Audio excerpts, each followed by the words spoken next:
Nobody in the town of San Isidro raised their voice for him. Not a single soul. They accused him without evidence, judged him without a hearing, and the entire town went silent. But that morning, one woman who had never exchanged a single word with him decided that silence had a price too high to pay. San Isidro del Monte was the kind of town that carried a saint's name and the habits of a courtroom. Tucked between hills of red earth and dusty roads that tangled like old veins, it was the sort of place where everyone knew everyone's name, but nobody truly knew anyone at all. Adobe houses clustered around a central plaza with a stone fountain that had been dry for years, as though the town itself had forgotten what it was meant for. There was a white-walled church whose bell rang 3 times a day, a general store that doubled as a post office and rumor mill, and at the far end of the plaza, the grand house of Don Aurelio Preciado, not the most beautiful in the region, but the most imposing in the valley. Don Aurelio was a landowner, a merchant, and a moneylender. 3 trades that in those times and in that place translated into one single thing: power. He was a man of middle age with a thick mustache, hands that had never known hard labor, and a voice that always sounded like he was passing judgment, even when he was only ordering lunch. He was not cruel by nature, but he was not just either. He was, above all, a man accustomed to the world organizing itself around him without being asked. Chayton had been living on the outskirts of San Isidro for 4 years, on a small property that bordered the northern pastures, where the land was rocky and the wind blew with a steadiness that others called hardship, and he simply called company. He was Apache. His features said so before any introduction: copper skin tanned by years of open sun, black hair straight and smooth, tied back with a strip of leather at the nape of his neck, and dark eyes that watched the world with a calm that made some people uncomfortable and others simply look away. Because in San Isidro, as in so many towns of that era, a man with indigenous features was met with either suspicion or indifference. There was not much room for anything else. But Chayton had not come to San Isidro looking to be seen.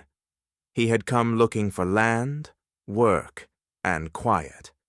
He found all 3, though not always in the order he expected.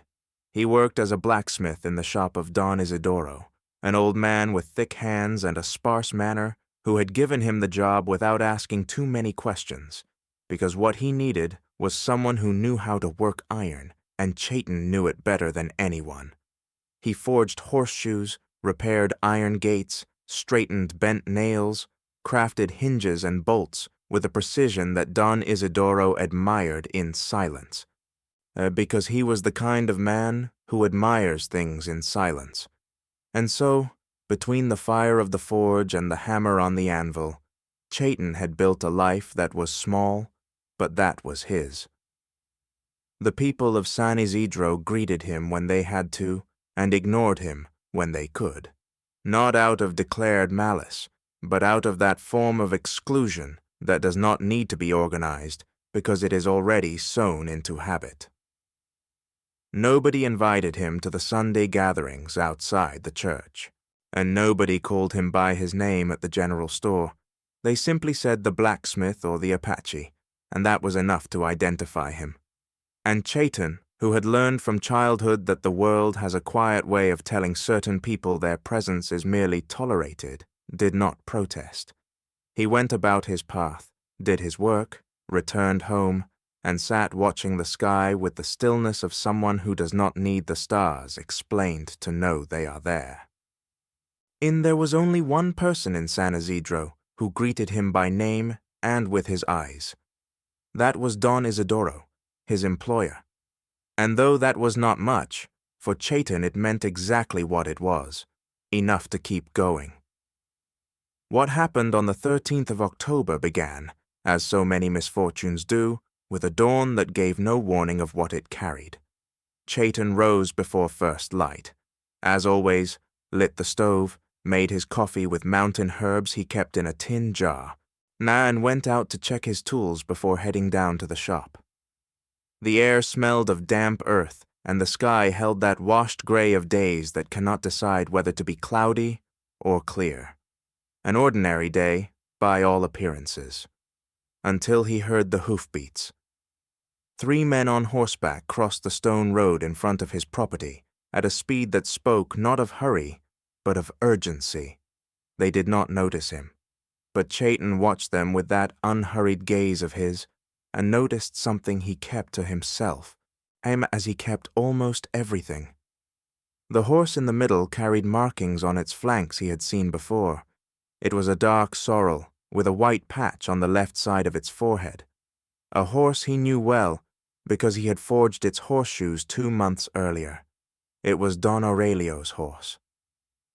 2 hours later, when Chayton was already at the shop working, Constable Rodrigo Cano arrived with 2 men and the expression of someone carrying out an order that did not entirely displease him. Rodrigo Cano was lean, with a thin mustache and a way of holding his authority stick that always read more as threat than as law. He walked into the shop without greeting, looked Chayton up and down, and spoke in a voice that already carried the verdict before the question was asked. Don Aurelio's horse was stolen last night, the sorrel with the white patch. You know anything about that? Chayton set his hammer on the anvil calmly, wiped his hands on the leather rag, and answered without raising his voice. No. Rodrigo Cano looked at him as though the answer bored him. Several neighbors saw you around Don Aurelio's pastures last week. Chayton nodded. I was there to deliver horseshoes. They asked me to. Don Isidoro was a few feet away, listening to everything from the corner where he was sharpening a saw. The old man said nothing, and that silence, so small, so involuntary, was the first crack in a collapse that was coming. The Rodrigo Cano took Chayton that same morning.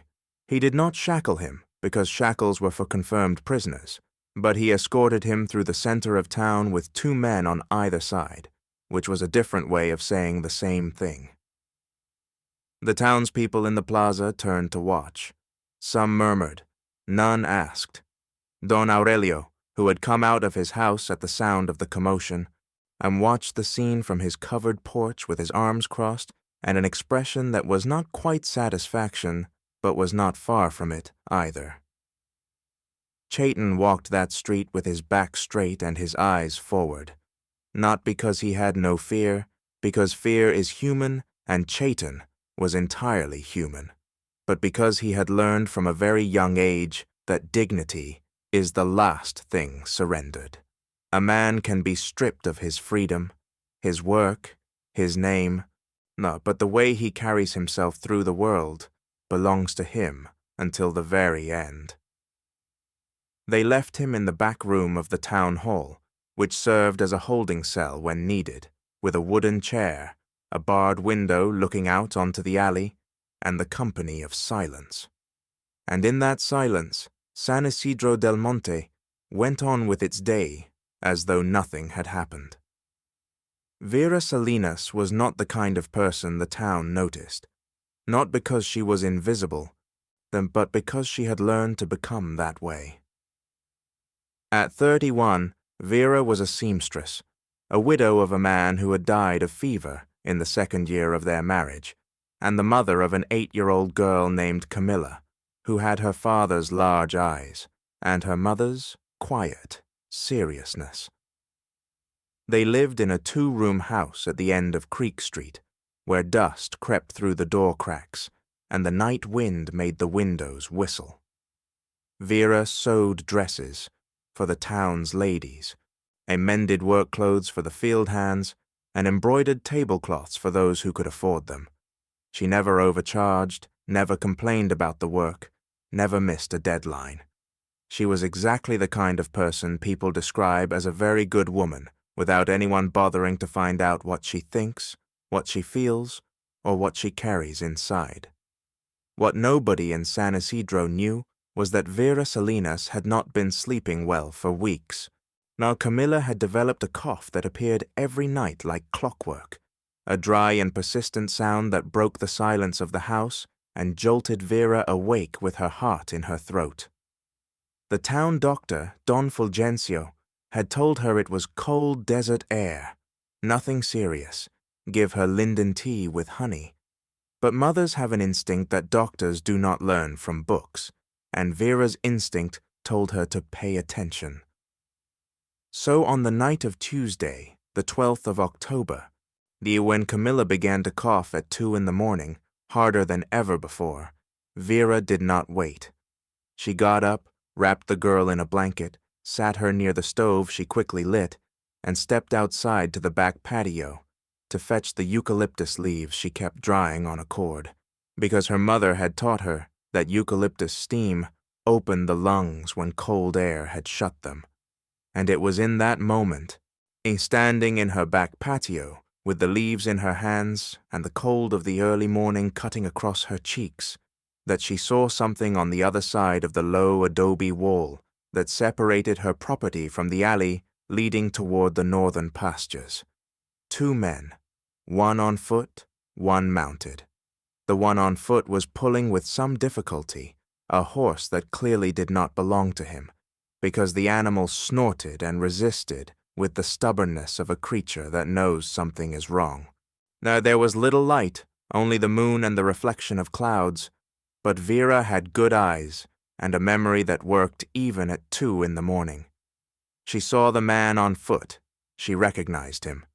It was Julian Bracamontes, the youngest son of Don Castelo Bracamontes, who owned a ranch south of town and a debt well known to everyone, in a land debt to Don Aurelio that had gone 2 years unsettled and had poisoned the relationship between the 2 families in a way the whole town whispered about, but nobody addressed. Vera watched the 2 men disappear down the alley with the horse. She saw the white patch on the sorrel's forehead catch the moonlight for an instant before the darkness swallowed them.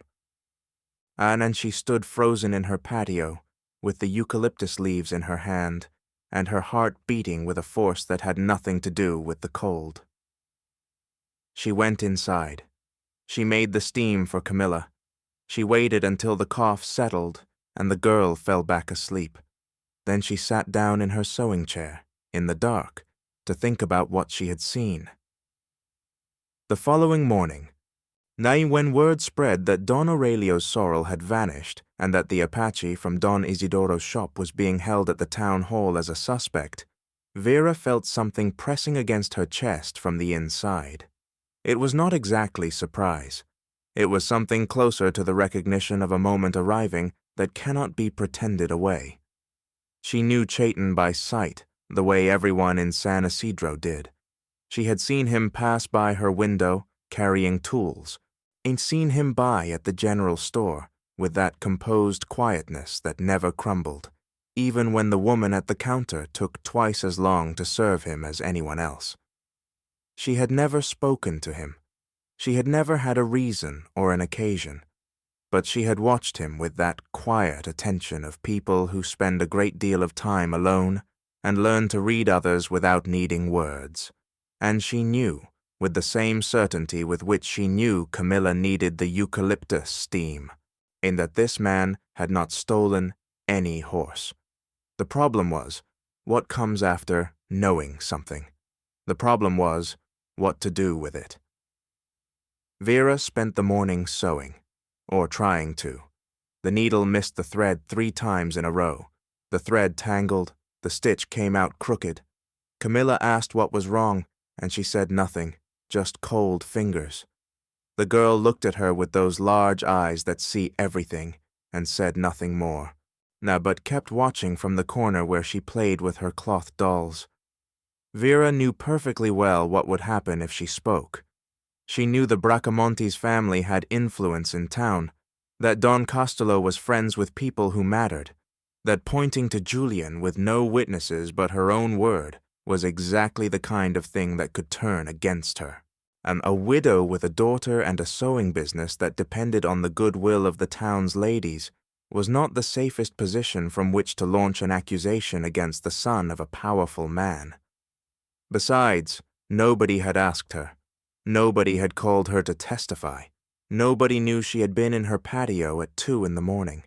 She could stay quiet, and the world would keep turning exactly the same, with the small difference that an innocent man would carry a guilt that was not his.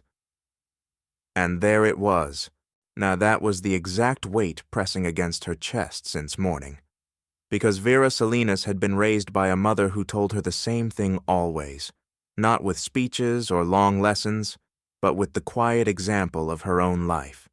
She told her that conscience is not what you feel when you do right, but what you feel when you do not. And Vera understood that. She understood it in her body, not just in her mind. At noon, she set the sewing down on the chair. But she told Camilla she was stepping out for a moment and not to open the door. She took her shawl, adjusted it over her shoulders with that automatic gesture of someone preparing for something, and walked out into the street. She walked toward the town hall at a pace that was neither fast nor slow, but the exact rhythm of someone who has made a decision and does not want to give fear time to change it. The midday sun fell straight down on the plaza, and there were few people outside. Just 2 men talking under the arch of the store entrance, and an older woman sweeping her porch with an air of paying attention to nothing, though in truth she was not missing a single detail. Constable Rodrigo Cano was sitting in front of the town hall with his hat tipped forward and his feet up on the bench, in the posture of someone guarding something that costs him no effort. When he saw Vera, he straightened slightly with an expression of mild surprise. Vera Salinas was not the kind of person who approached the town hall without cause. "Good morning, Don Rodrigo," said Vera, in a voice she did not entirely recognize as her own, because it was steadier than she expected. "I need to speak with the mayor." Rodrigo Cano looked at her for a moment. About what? Vera did not hesitate. About the theft of Don Aurelio's horse. "I have information." The silence that followed lasted only 3 seconds. Now, but in those 3 seconds, something shifted in the air of the plaza. The older woman who had been sweeping her porch stopped sweeping. The 2 men under the arch turned their heads, and Rodrigo Cano took his hat off his eyes and sat up straight for the first time all morning. Mayor Don Prospero Villarreal was a round man with thick glass spectacles and a way of listening that involved pressing his fingertips together on the desk and studying whoever was speaking as though reading a difficult document. He received Vera in his office with Rodrigo Cano beside him and a young scribe in the corner with a quill poised over paper. Vera spoke. She spoke of the previous night, of Camilla and her cough, of her trip to the back patio, of what she had seen in the alley. And she described Julian Bracamontes with the precision of someone with a good memory and a clear conscience. She described the horse, the white patch, the direction they had taken. She spoke without embellishment, without drama, without looking at the floor. And when she finished, the mayor's office was so quiet that you could hear the wind finding its way through the window frame. Don Prospero pressed his fingertips together on the desk. He looked at her over his spectacles. Are you aware of what you are saying, Mrs. Salinas?" Vera did not move a single muscle in her face. Completely. "And do you know who Don Castulo Bracamontes is in this town?" "I know who I am in this town," Vera answered with a calm that surprised even the young scribe, who looked up from his paper for the first time. "And I know what I saw. If that is not enough to act on, then the problem is not mine." Don Prospero removed his spectacles, cleaned them on his jacket sleeve, and put them back on. Now then he looked at Rodrigo Cano with an expression the constable knew well. It was the expression of a man who has received information that complicates things in a way that cannot be ignored. What followed was a long and tense afternoon that San Isidro del Monte would not soon forget.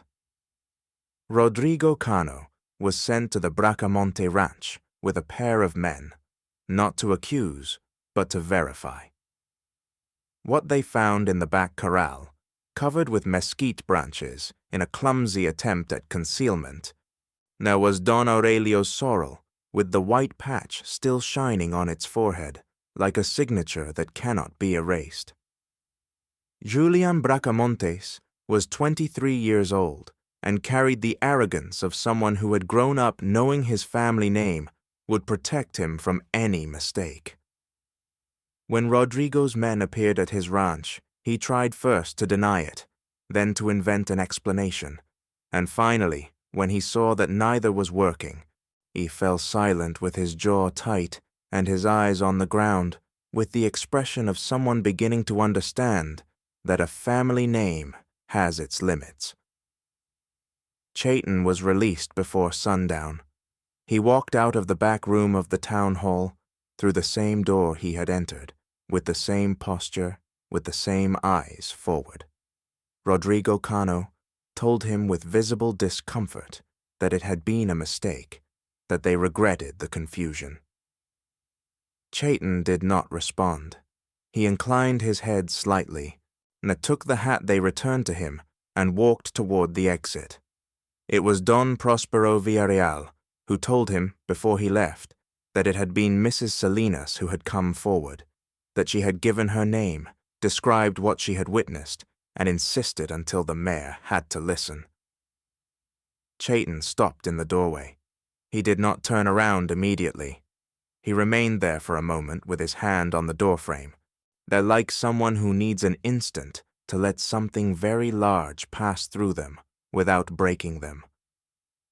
Then he turned and asked in a voice that was the closest thing to a wordless question that can be spoken aloud. Why did she do it? Don Prospero shrugged with an honesty he had not expected to have. I do not know. You would have to ask her yourself. The afternoon Chayton went to find Vera. The sun was already sinking behind the hills, and the sky held that ripe peach color that only appears in northern sunsets, when dust and light mix in exactly the right proportion. Vera was on her porch with a sewing piece in her hands, though the light was already too dim for sewing, because sometimes a person sits with something in their hands to give their attention somewhere to go when their mind is somewhere else. She heard footsteps on the dirt road and looked up.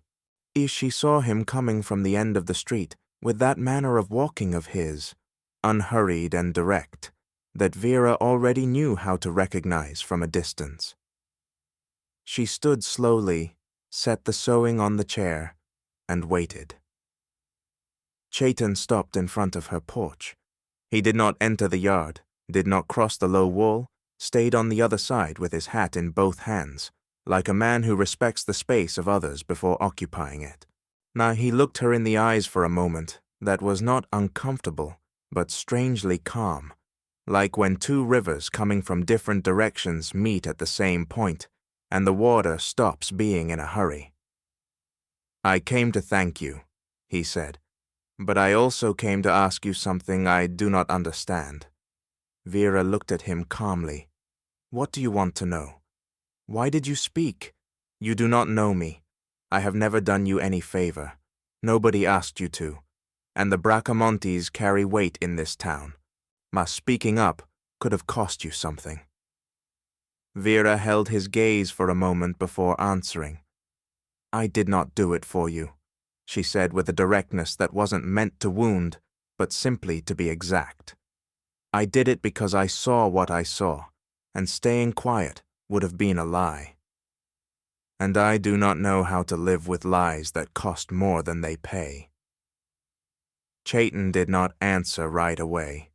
He looked at her in a way that Vera had never been looked at by anyone. Not with exaggerated admiration or uncomfortable gratitude, but with something simpler and deeper at the same time. He looked at her the way you look at something you recognize. "That is the bravest thing anyone has done for me in a very long time," he said at last. "And that is said by someone the town has decided has no friends." Vera felt something move inside her chest. It was not a large or dramatic feeling. It was more like when a window that has been shut too long opens and a current of air comes through that you did not expect but needed. Camilla appeared in the doorway behind her, wearing her work dress and half-finished braids. She looked at the man on the other side of the low wall with those large eyes that analyzed everything. Then she looked at her mother, then back at the man. "Are you the man Mama talked about with Grandma Lupe?" that she asked with the unfiltered directness of a child who has not yet learned diplomacy. Vera felt heat rising to her neck. Chayton, on the other hand, looked at the girl with an expression that softened in a way only those paying close attention could catch, and answered her with the seriousness of someone who believes children deserve to be taken seriously regardless of their size. "I do not know what your mother said, but if she said something good, she was probably right. Mothers usually are." Camilla considered this for 3 full seconds. Then she nodded as though it were an official decision and went back inside. Vera and Chayton looked at each other in that instant and shared something that had no name yet, but that both of them recognized. Something with the texture of things that are built to stay. Chayton put his hat on slowly. "Allow me to invite you for coffee," he said. "Not today if it is not convenient. Whenever you like, whenever it is appropriate. I only want you to know that I would like to know you. Not as a debt to repay, but as a person who seems to me worth knowing." Vera looked at him for a moment with that gaze of hers that weighed everything before answering. "I do not work on Sundays," she said finally. "If you like, you can come by on Sunday." Chayton nodded. "Sunday, then," he said, and turned to leave. Vera watched him walk away down the dirt road while the last of the afternoon light painted his shoulders orange. Then she went inside, sat down in her sewing chair, picked up the piece she had set down, and for the first time that entire afternoon, the needle found the thread on the first try. What came after was not a story of grand gestures or memorable speeches. It was something more like the way a plant grows in a small pot, slowly, patiently, occupying exactly the space it has without asking for more, but never stopping growing.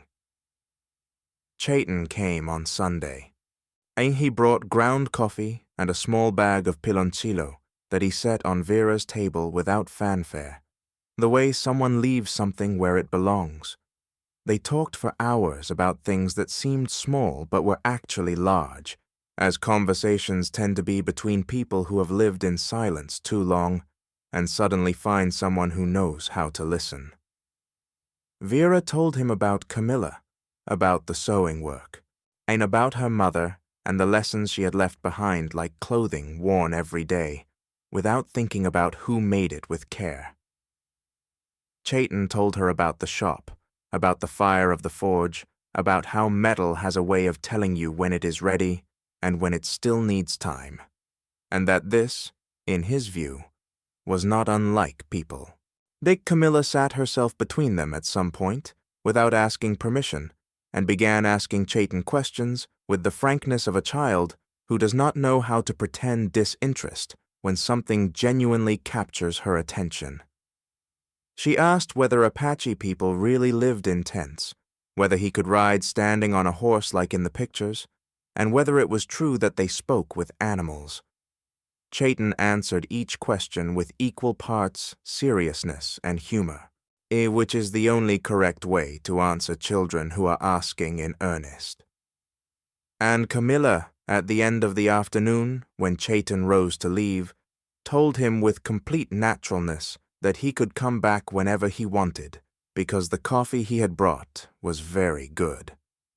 San Isidro del Monte, meanwhile, was processing what had happened in the way small towns process things that do not fit their usual pattern. Slowly, with discomfort, and with the inevitable adjustment that eventually occurs when reality refuses to bend to custom. Julian Bracamontes faced consequences that Don Castulo could not entirely prevent, because Mayor Prospero Villarreal, for all his many limitations, had the instinct to know when a scandal becomes more dangerous to hide than to face. There was a financial settlement for Don Aurelio.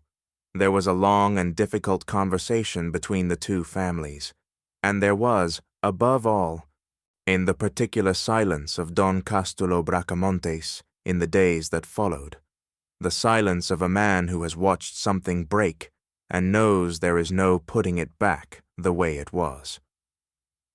Don Aurelio recovered his horse, and the first thing he did when he had it back was send it to Don Isidoro's shop.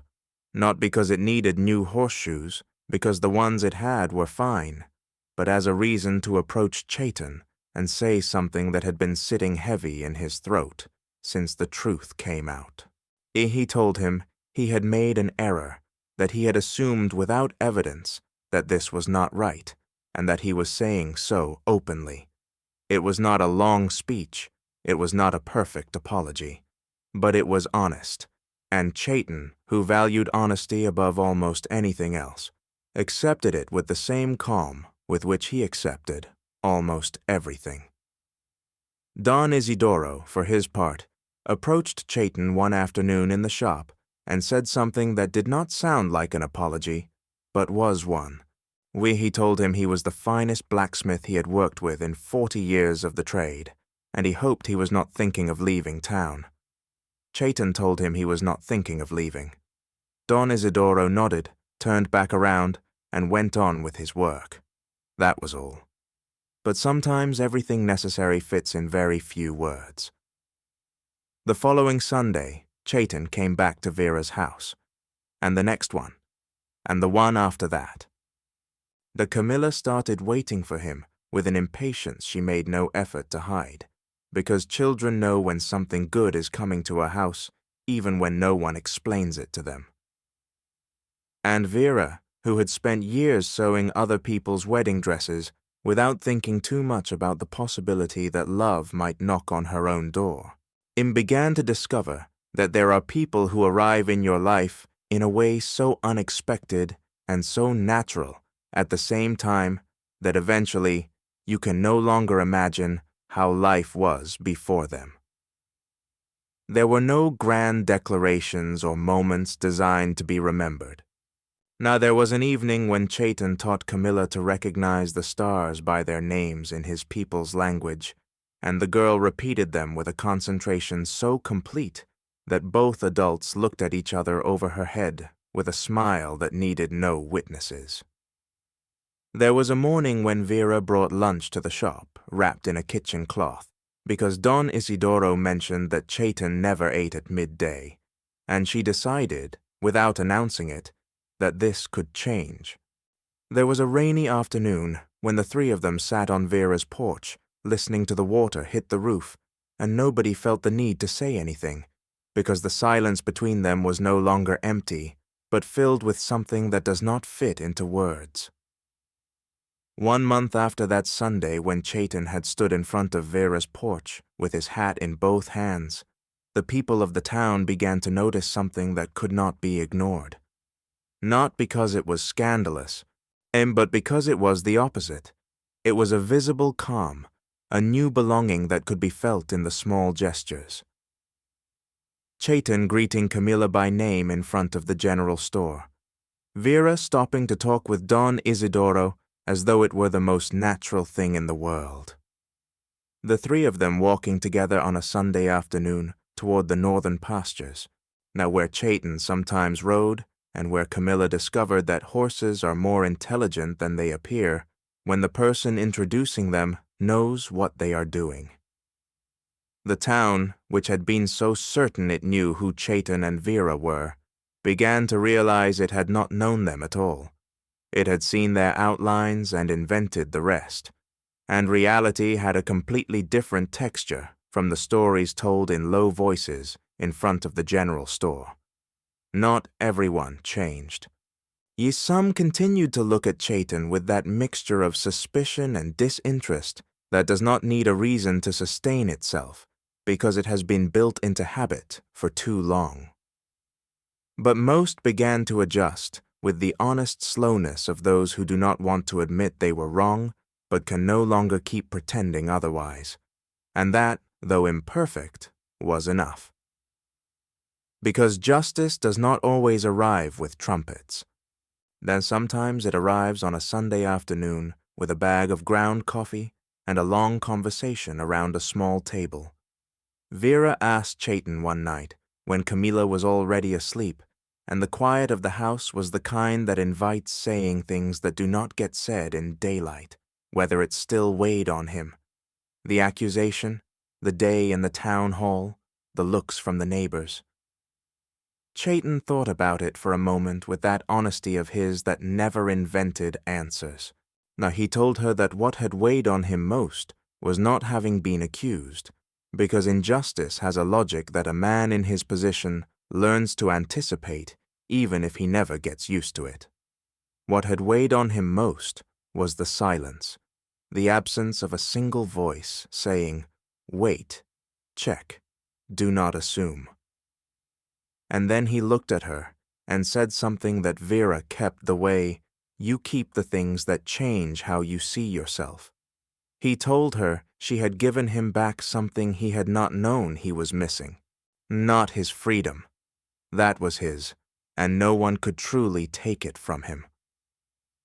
She had given him back proof that the world could still surprise him, that someone could still arrive from a completely unexpected direction and do something they had no obligation to do, simply because it was right. Vera listened and thought that perhaps that was the closest thing to a declaration a man like Chayton was able to make, and that it was exactly enough. Camila, and from that Sunday when she learned the names of the stars in the Apache language, began mixing them with the Spanish names her teacher taught her at school. She told her mother at night that the sky was bigger when it had more than one language to name it. Vera did not know how to respond to that the first time. Then she decided she did not need to, that some things children say are too perfect to improve. The San Isidro del Monte went on being what it was, a small town between red hills with a dry fountain in the plaza and too many rumors in circulation. But in a two-room house at the end of Creek Street, with a low adobe wall and a porch where sometimes 3 people sat to watch the sun go down behind the hills, something had changed in a way that did not need the town's approval to be completely real, because some things do not depend on being recognized to exist. Then the courage of a woman who gets up to tell the truth at 2 in the morning is not measured by the applause she receives. The dignity of a man who walks down a hostile street with his back straight does not need anyone's validation to be dignity. And the love that grows between 2 people the world had decided to overlook does not need the world's permission to bloom.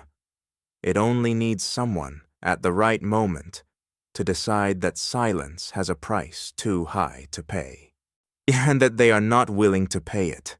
If this story touched your heart, a like and a subscription helps this channel reach more people who need to hear stories like this.